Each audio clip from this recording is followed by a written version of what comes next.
Good evening, ladies and gentlemen. Welcome to the 2020 series of the Barbados Museum and Historical Society. We thank you for attending this session, this time online due to coronavirus, but we thank you for your support. The 2020 series, lecture series is hosted by the Barbados Museum and Historical Society and the University of the West Indies Department of History and Philosophy. Tonight, we'll have a presentation done by Dr. Frederick Alleyne. He is currently a teacher of history and social studies at the Ellerslie School, and when he can, he does some genealogical research too.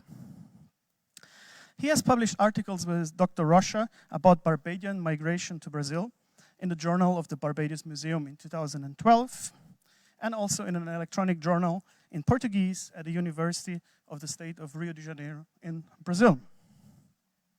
Additionally, he also has contributed with articles on Barbadian descendants in Brazil and Guyana, and he is writing an upcoming biography. Currently, he's working to announce new academic projects and publications about the murder of Millicent Gittens, popularly referred to as Millie gone to Brazil.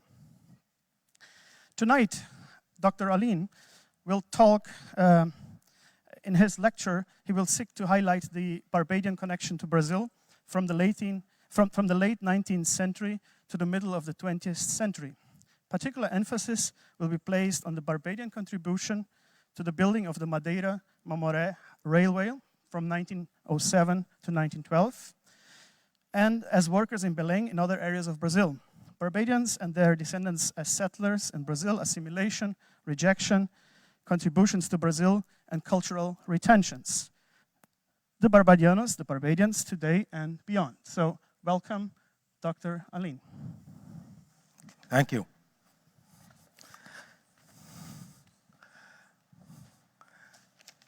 Thank you, Marco.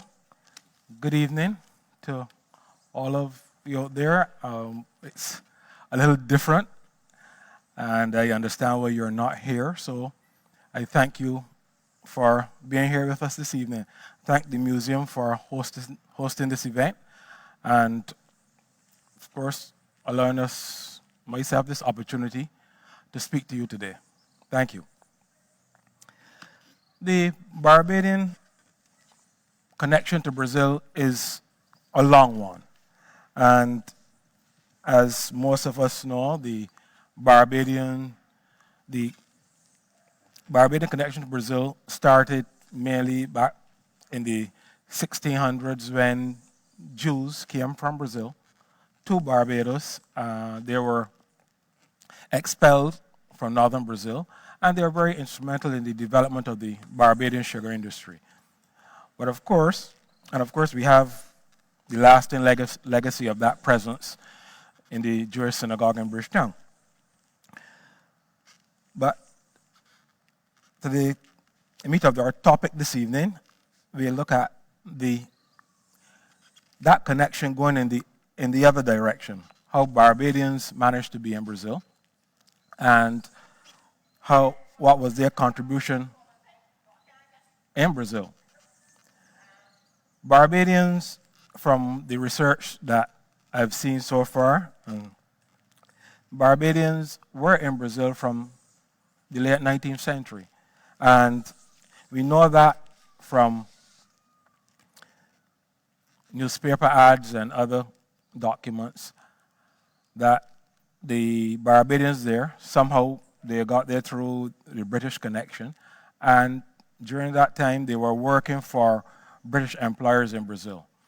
And because of some problems they had with their employers, they had to be repatriated from Brazil. So they asked the British consulate to repatriate them.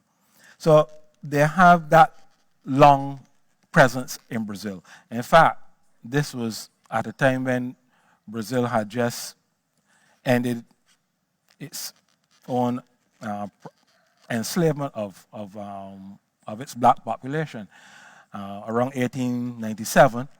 And Brazil emancipated its black population in 1888. So they were there rather early. Additionally, apparently Barbadians were, and we know Barbadians to be, in those days, to be great seafarers. A lot of them were working on merchant ships, moving around the globe. And some of them ended up in the Brazilian ports, and they settled. And from what Brazilian academics have noted, these Barbadians around the port city of Belem, they were singing this folk song, "Shoe Fly, Don't Bother Me." And it has been recorded as a Barbadian folk song because of the Barbadians singing this song in Belem. This was an American folk song from the Civil War era, but it is credited to the Barbadians because they were singing it in Belem. The Barbadians were able to move fairly easily between Barbados and Brazil. And one of the reasons for this is that Barbados had this, because of its location, Barbados was on the route between North America and Brazil, and many ships would pass here. They would stop at the Bridgetown port to refuel or to reprovision. So Barbadians would be able to get on these ships, move to Brazil, either as seamen and in some cases to seek employment. Of course, the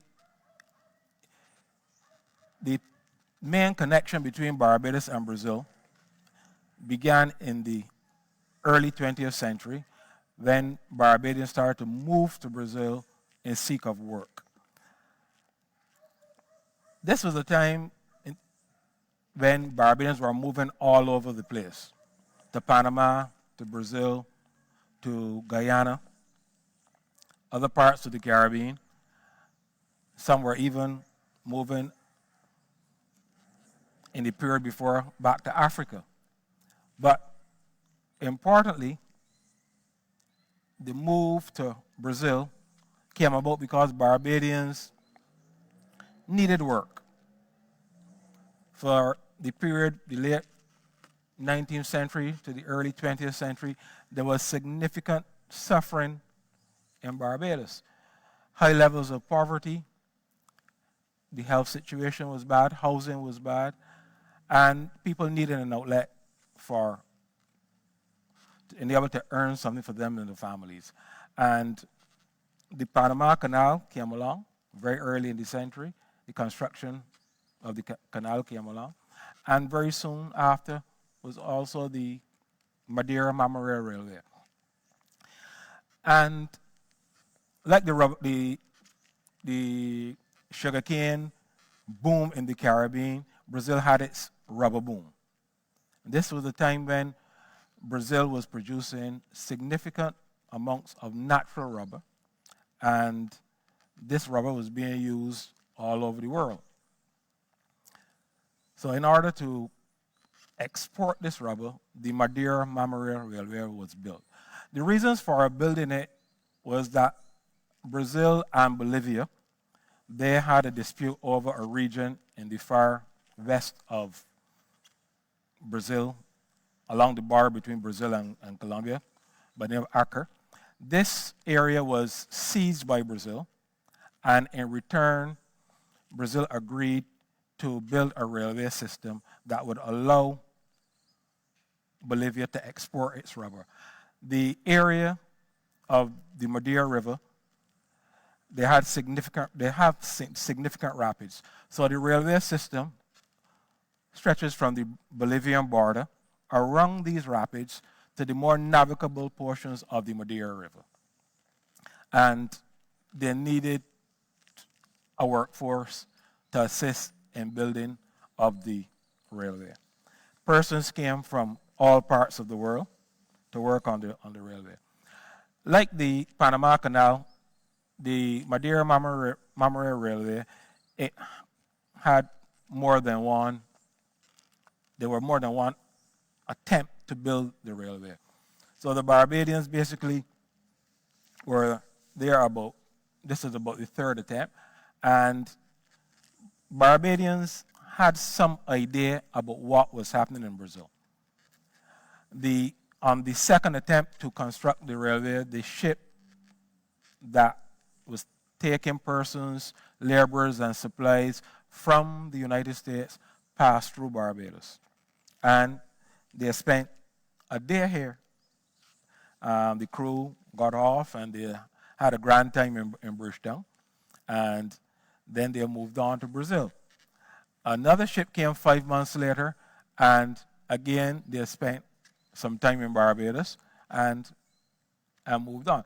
Bridgetown was a very important seaport. It was a busy seaport, and of course Barbadians were well aware of what was happening in other parts of the world. So they took the opportunity to go to Brazil to work, like they went to Panama. The method of movement to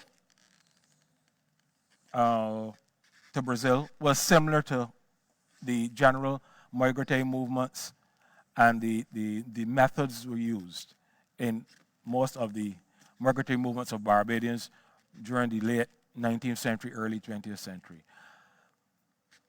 Thousands of Barbadians moved to Panama. We know of some of the names of some of these persons from the registers at the Barbados archives. We don't, the archives maybe only has about 6,000 names of Barbadians who moved to Brazil, who moved to Panama, but we know that there may be about 20,000 or more who went to work in Panama.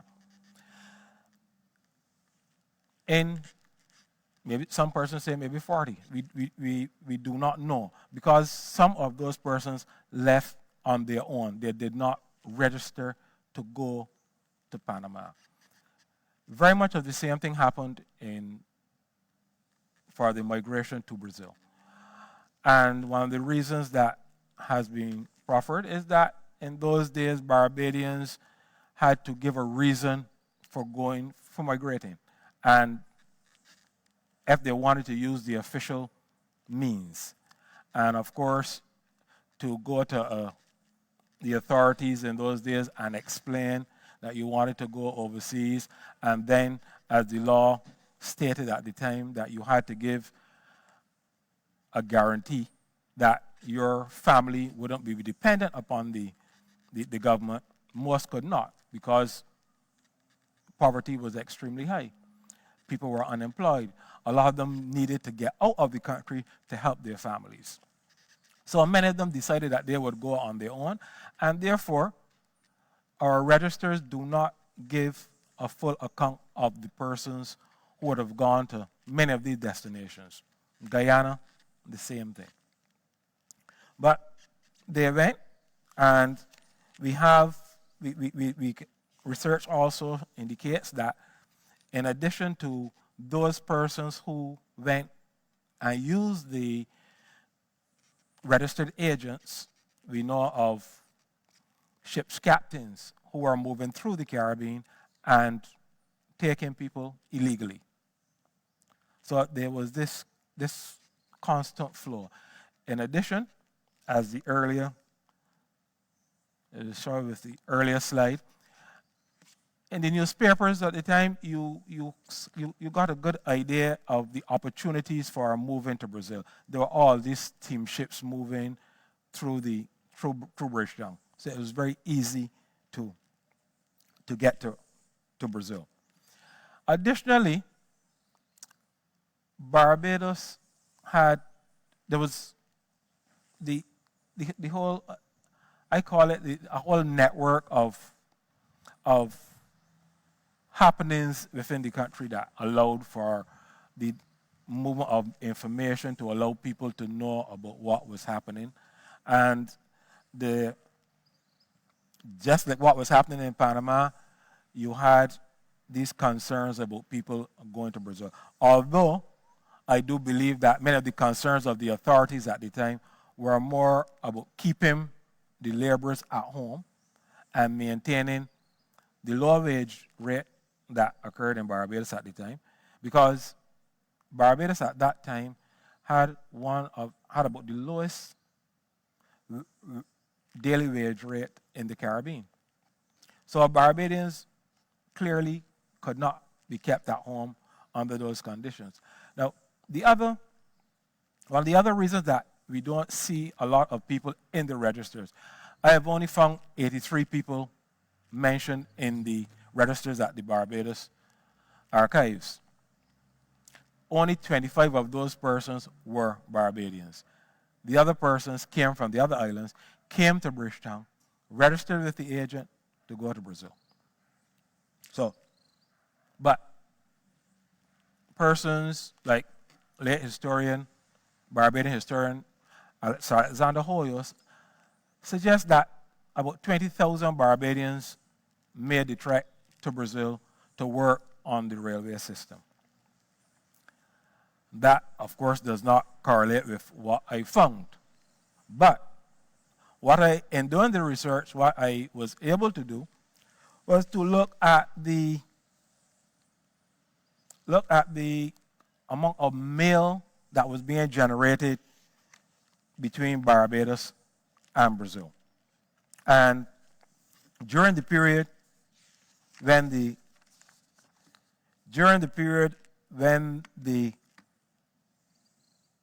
Madeira Railroad was being constructed, something like that was between, and the Barbados Post Office records that I was able to look at, they date from 1903 to 1916.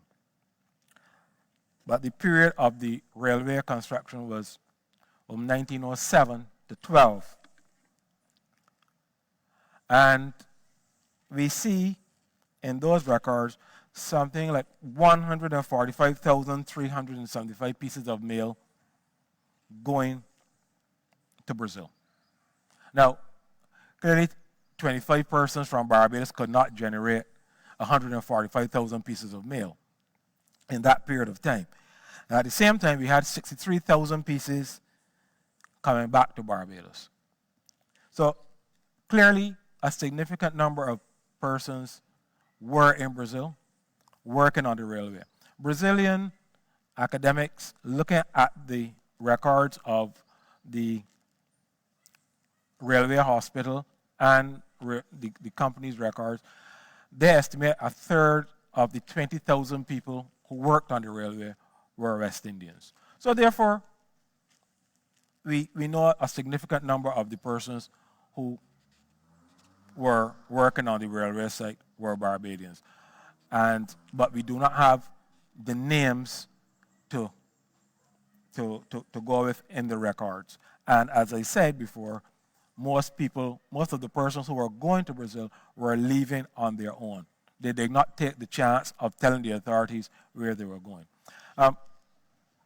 One of the important things was that there was a fairly serious campaign in the newspapers to discourage people from going to Brazil.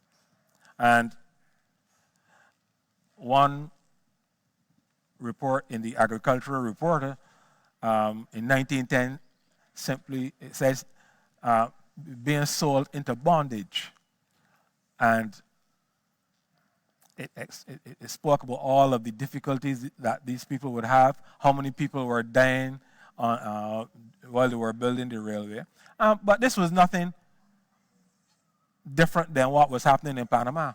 The conditions were basically the same. You had the dense jungle, water, very waterlogged conditions, and of course you had the work-related accidents that would occur. So the conditions were basically the same. But at that time, they were more in favor of persons going to Panama. The other important factor to note with the Barbadian presence in Brazil during this early part of the 20th century, Barbarians were not only working on the railway. They were working in other parts of Brazil. They were working in Belem, they were working in Manaus, Recife, wherever they could find work. And many of them were, in some cases, some were, especially when they were working with the British, who had a significant financial interest in Brazil at the time, many of them worked for British and Americans expatriates who were in Brazil. And they worked as teachers. A lot of them worked around the docks in Belem. You find communities of them there, working in all areas.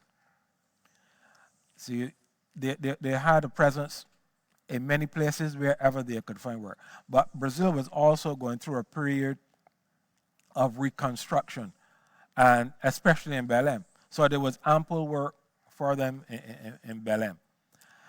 A lot of them set up their own businesses.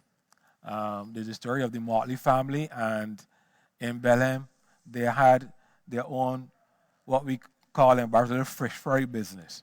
And so they went to Brazil, and they used their entrepreneurial skills, and they established themselves in Brazilian society. But the main presence was in Portobello with the railway. And one of the significant things after the railway was completed in 1912 was that some of those Barbadians decided that they would settle in Brazil. And many of them got jobs with the railway when it was nationalized by the Brazilian government. Many of them were already working with the railway in significant positions, because when they went to Brazil, the contractors who were English and American, they were very favorable to the Barbadian workers. They understood that the Barbadian workers had some experience in construction, and they praised the education and the skills of the Barbadian workers. So what they did, the contractors, they allowed the Barbadian workers to work on the main construction site of the railway. And this main construction site, they allowed the Barbadians to build their homes. And they did all of the buildings for the contractors. When the Barbadians built their homes, they built shuttle houses. And it is by building these shuttle houses, they transferred the shuttle house style to that part of Brazil. So you can still see some shuttle houses in Portobello. The town and now a city that became Portobello, originally the settlement that was the Barbadian compound became a little village, and it was called Goat Hill, in Portuguese, Alto do Bode. And there are many reasons that were given for the naming of that area, Goat Hill. Some academics suggest that it was racist. But the Barbadians stood out. They were educated, as when you compare them to the black people in Brazil. They spoke English, so they stood out. And it is suggested that maybe the Brazilians in the area, when they heard them speak English, they said they sounded like goats. Others suggest that it meant that they smelled like goats.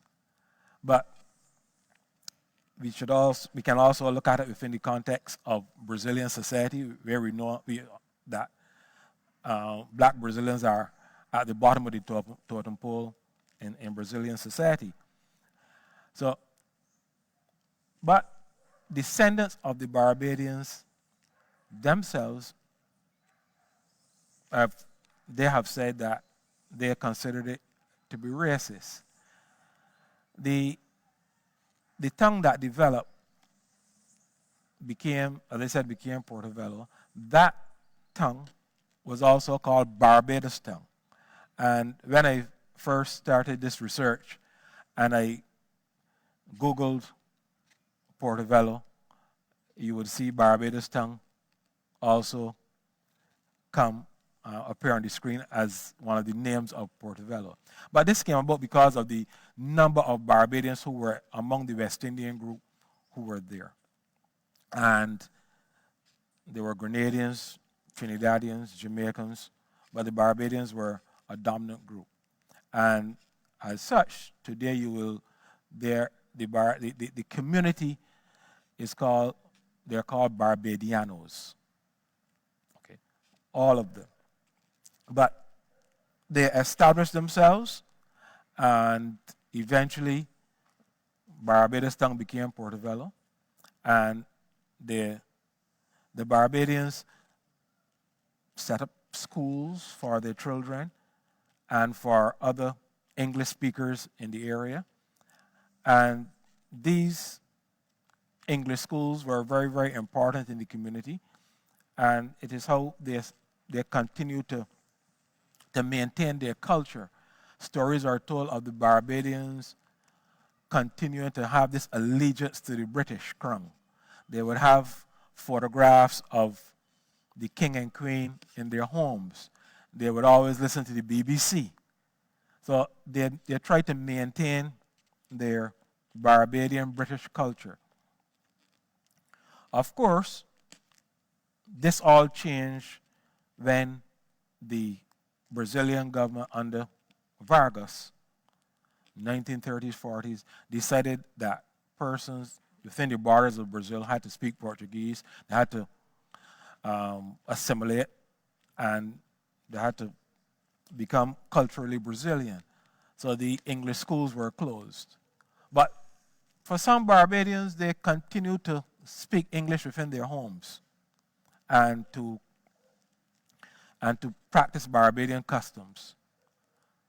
In doing the research, I would have found that many of the early settlers, Barbadian settlers, they cook Barbadian foods. They use bush tea. So they knew the Cersei bush and all the other teas that we still, in some cases, use in Barbados. Cocoa and things like sweet bread and sugar cakes were part of their of their culinary culture. Today, you can still find some families will do sugar cakes and sweet bread, and they will fry their fish and season it the way we do it in Barbados. So some of those skills have been maintained. Most of the Barbadians naturally were Anglicans, and there was no Anglican church for them to go to. Brazil being is a predominantly Catholic society. But those in Portobello, they became Baptists, many of them, and they are still very prominent in the Baptist church in Portobello. During my last visit, the Baptist church was pastored by a holder, a very strong Barbadian name.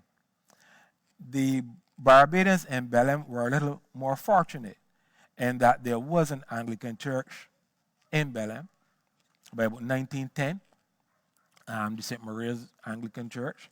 And the Barbadians were able to go to the St. Maria Anglican Church in Brazil, in Belem. One of the important aspects of the religious retention is that many of the younger persons are no longer going to the Anglican Church. And as I spoke of earlier, Barbadians were forced to assimilate into Brazilian society. And one of the things many of the younger persons, the first generations, began to do was that they started to learn Portuguese and to become Catholics. So just a few of the older members now go to the Anglican Church in Belem. But of course, they still maintain their strong Barbadian ties. They speak fondly of Barbados. One of the major, I call retentions of the Barbadian in Brazil would be the surnames. you can still find a lot of the surnames among the Barbadian community. So, for instance, as you can see here with the slide, there is the Chase family. The Chase family, they are still known as the Chases. You will find Alleynes, Greenwiches, just about any of the Barbadian names that you will find here. Some have been slightly changed to make them sound Portuguese. You can see where they try to make them, to kind of make it easier for them to assimilate, where they change some of the names. So there'll be a slight spelling difference, but you can identify the names in most cases. One of the more important, more interesting members of the Barbadian community in Brazil was someone who was very familiar to Barbadians, John Martineau. And John Martineau, he was a part of the Portobello community in Brazil, and I was fortunate to be able to find where he had his business place, and he had a factory in Brazil, his soft drinks factory and ice factory there, and he established himself as a fairly substantial businessman in Portobello. But he complained of the crime in Portobello and the lack of attention the police would give to the Barbadian community. So he eventually decided that he would move back to Barbados, and I suppose a lot of older Barbadians would remember his soft drinks, and so he had his first adventure into that type of business in Brazil. We also have the various families here, the Davis family, and you have a number of family names, the Shocknesses. There's both Grenadian and a Barbadian family. The Johnson family, again, a very strong Barbadian name. And the Johnsons, as you can see from the slide, they have been able, this is at a little gathering, and at this gathering, you're seeing the Barbadian dishes, the sweet bread, and peas and rice. So this family has continued to speak English among themselves for well over 100 years. So they're very strong.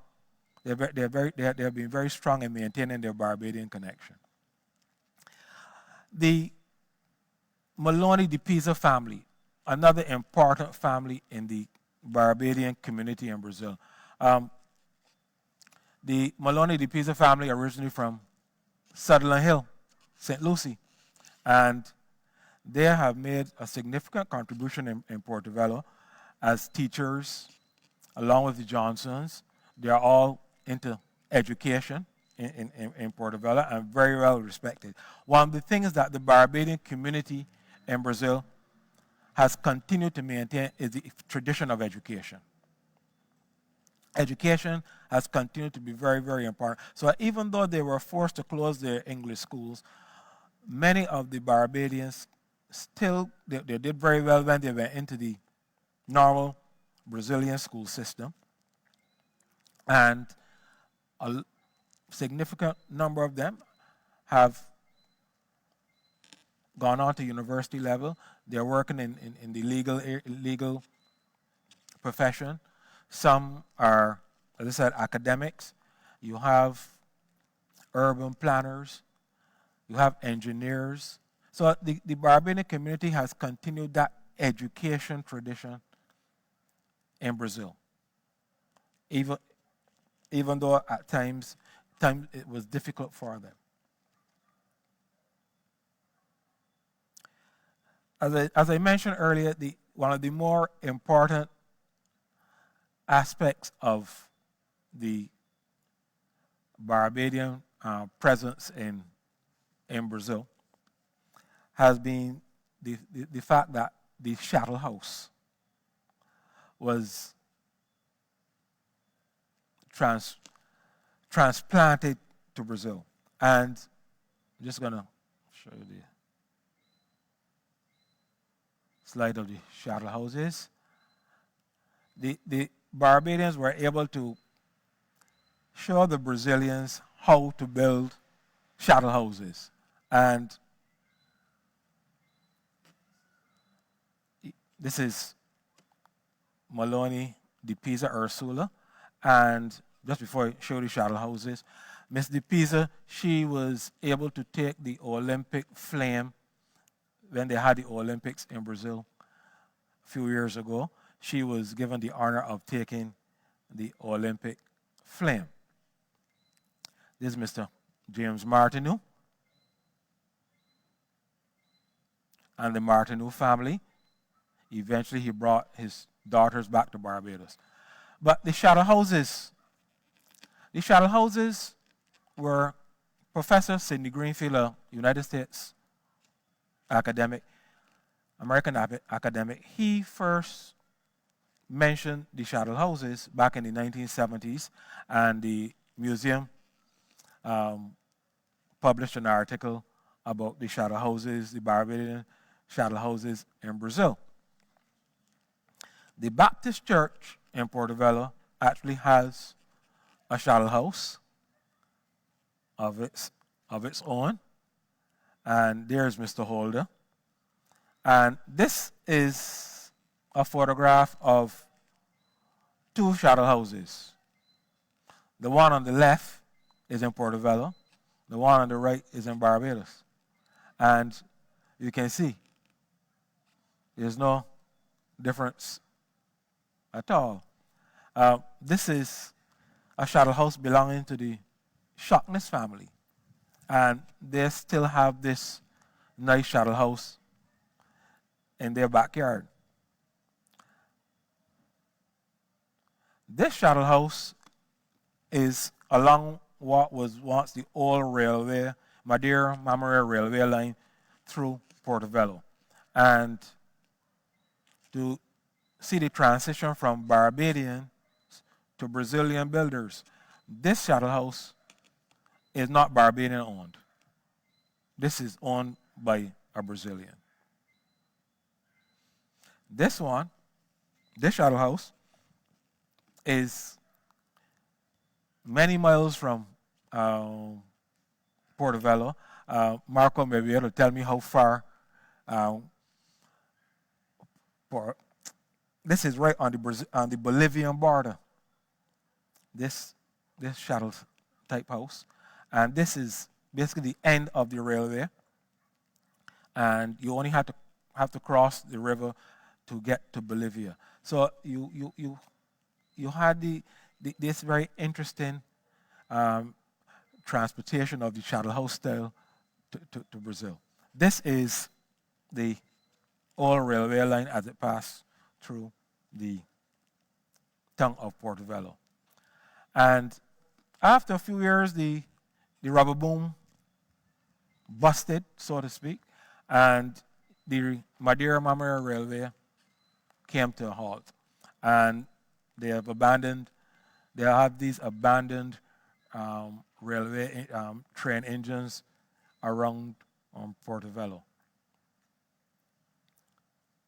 What has happened now is that they have developed a museum about the railway in Portobello.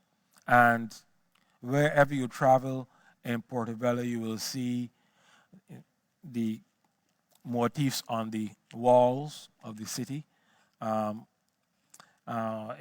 remembrance of the Madeira Railway, and of course the museum itself. And the Barbadians in Portobello, the descendants of the settlers, original settlers, migrants, they are working very, very hard to preserve the legacy of the railway in Portobello, and they have been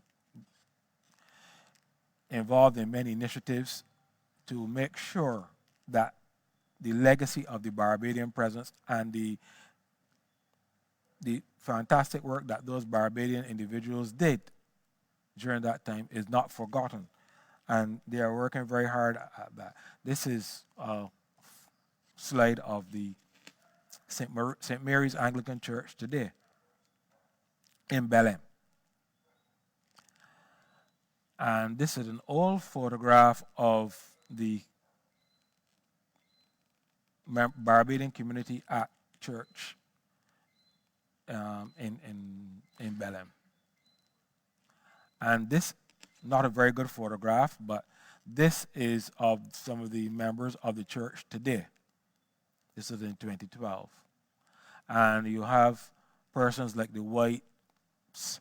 They are a very prominent family in the church, the Lifcott family. These are names that we are very familiar with in Barbados. You'll find those persons, those Barbadian descendants in the church. Now, some of the Barbadian family names that we will find in the community are, as I mentioned, the Alleynes, the Banfields, Blackmon, Chase, Davis, Denny, the Pisa, Moloney, Johnson, Jones, the Julians. You have the Means, Scanterbury, Shockness, Skeet, Winter. And a very recent one I came across is Upton. We don't see that name in Barbados anymore, but we do know that there's a district in Barbados called Upton. So clearly this is an old Barbadian name. And of course, as I mentioned, many of the Barbadians, in trying to assimilate, they have slightly changed some of their names. So you have, instead of Box Hill, you will find Box. Goodrich for Goodrich. Davy. Possibly there was a Davy family, but there's Davy and Davis. For sure, Orton and Olton. And instead of Arnold, Arnold. Squares has become Secure. I hope I pronounced it properly. But these are the names that, some of the names that I have found. And the irony of all of this is that none of these names appear in the registers at the Barbados archives. None of these names. So I'm getting new names all the time, and none of these names are in the archives at all. Only the 25 or so that I found. So the Barbadian community in Brazil, the only thing that maybe like other places has not happened is that they did not play cricket. I have not found any evidence of the Barbadian community being involved in cricket. Maybe it was because there was not that constant flow of migrants between Brazil and Barbados. But that is the one thing. I have found letters where they spoke of cricket and they remembered it, but no cricket was. I have not found any evidence of cricket being played among the Barbadian community in Brazil. The Barbadians, as I said, they continue to be connected to their Barbadian roots, and this is a 1984 photograph of the late Senator Wickham visiting the Barbadians in Portobello. And of course, the newspapers in Portobello continue to honor the Barbadians. As I said, the Barbadian community has been very active in making sure they are not a forgotten group. They are a very small group in terms of migration into Brazil. They can't be compared to the Japanese or the Italians or the Spanish, but as a group, they continue to do well. One of the And at this time, while we are in this period of a type of a crisis, so to speak, the Barbadian community and one of the contributions that I especially fond of speaking about is the contribution of the Deen family. And Gladstone and Leonidas Deen. Leonidas Deen they were both doctors, and their father migrated from Barbados, from Bridgetown, and these two of his sons, they became doctors. But Leonidas Deen, he became a world-famous doctor. And one of the important things that he was, as a young doctor, he was sent to the jungle, to the Amazon jungle, to look at what was causing Leishman's disease, which was plaguing a lot of people in the rural areas of Brazil. And he found that it was being passed to human beings by the bites of mites and sandflies. And his work as a parasitologist had been recognized throughout the world. And Mr. Deen, Dr. Deen, one of the things that he mentioned was that the diseases in the world during the early 20th century, many of these diseases were moving because of the growth in transportation across the Atlantic. And it is something that we are realizing now as we go through this period with COVID-19, that the amount of travel and he recognized that back in the mid 20th century in his own research. And he did much of the research in mosquito-borne diseases. So we have a lot to thank him for, and a person of Barbadian heritage. One final mention in terms of the Barbadian community in Brazil would be the actress Clea Simões. She was one of the first black faces on Brazilian television, and her family name was Tate. And again, we know here in Barbados, the Tate family here is a significant family in theater productions. And I don't know if there's a connection between the Tates here, that Tate branch of the family, but she's well remembered for being that one black face on Brazilian television in the 40s and 50s. That's about it. Thank you. I hope that you have learned a little bit about the Barbadians in Brazil. Any questions? We do have one question from online. Yes, please. And I believe this was posted by actually Marco. I think he didn't want to forget it while you were speaking. Marco's question was to ask, he's very interested in knowing if the English some of the Barbadian Brazilians still speak in Portobello is similar to Bajan today. And if it is or if it isn't, what are the significant differences that you may have noticed? What I noticed about the Barbadians in Brazil, I was introduced to a member of the Shockness family on driving along the street and said, "This is one of the Shockness." And when he spoke Portuguese, I think I detected a Barbarian accent.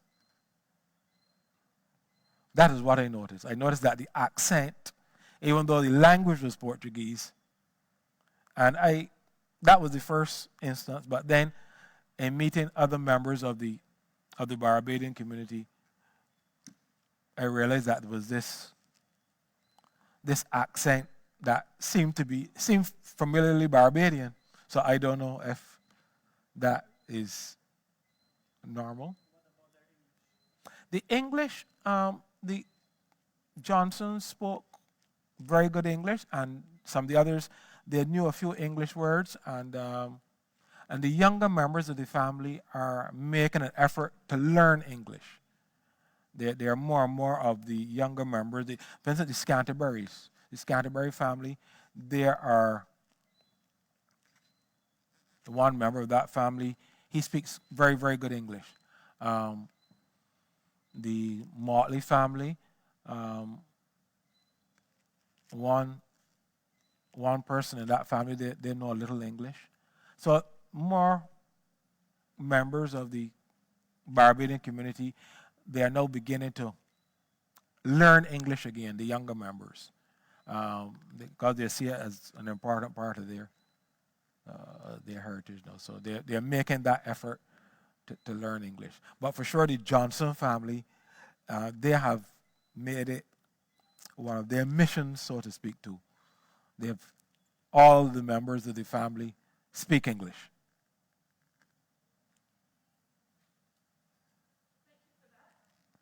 We do have, just to answer the question that came through just now, the lecture will be online for viewing later. We have some contributions that came in while you were speaking, just to give you an idea of who was watching you while you were going through your lecture. We have Harlow B, who said that you were given a wonderful presentation, excellent. And we also had persons checking from as far as Canada and Bermuda tonight watching. I wish to thank them all. If they can still hear me. Oh. Okay. Frederick, okay. Thank you very much. Thank you. Frederick, a good friend of mine for over a decade. A very interesting presentation. So I hope we all learned a bit more about the Barbadians and their history in Brazil. Thank you. Thank you. Thank everyone. And I would also like to invite the audience to come back here to the same channel next week, the same time. And the lecture next week will be, the topic is To Cuba and Back, Journeys from and to Barbados by Dr. Sharon Marshall. I'd also like to invite the audience to make contact with our curator for social history, Natalie McGuire, if they would like to share their migration experiences and stories with us. Thank you very much. Good night.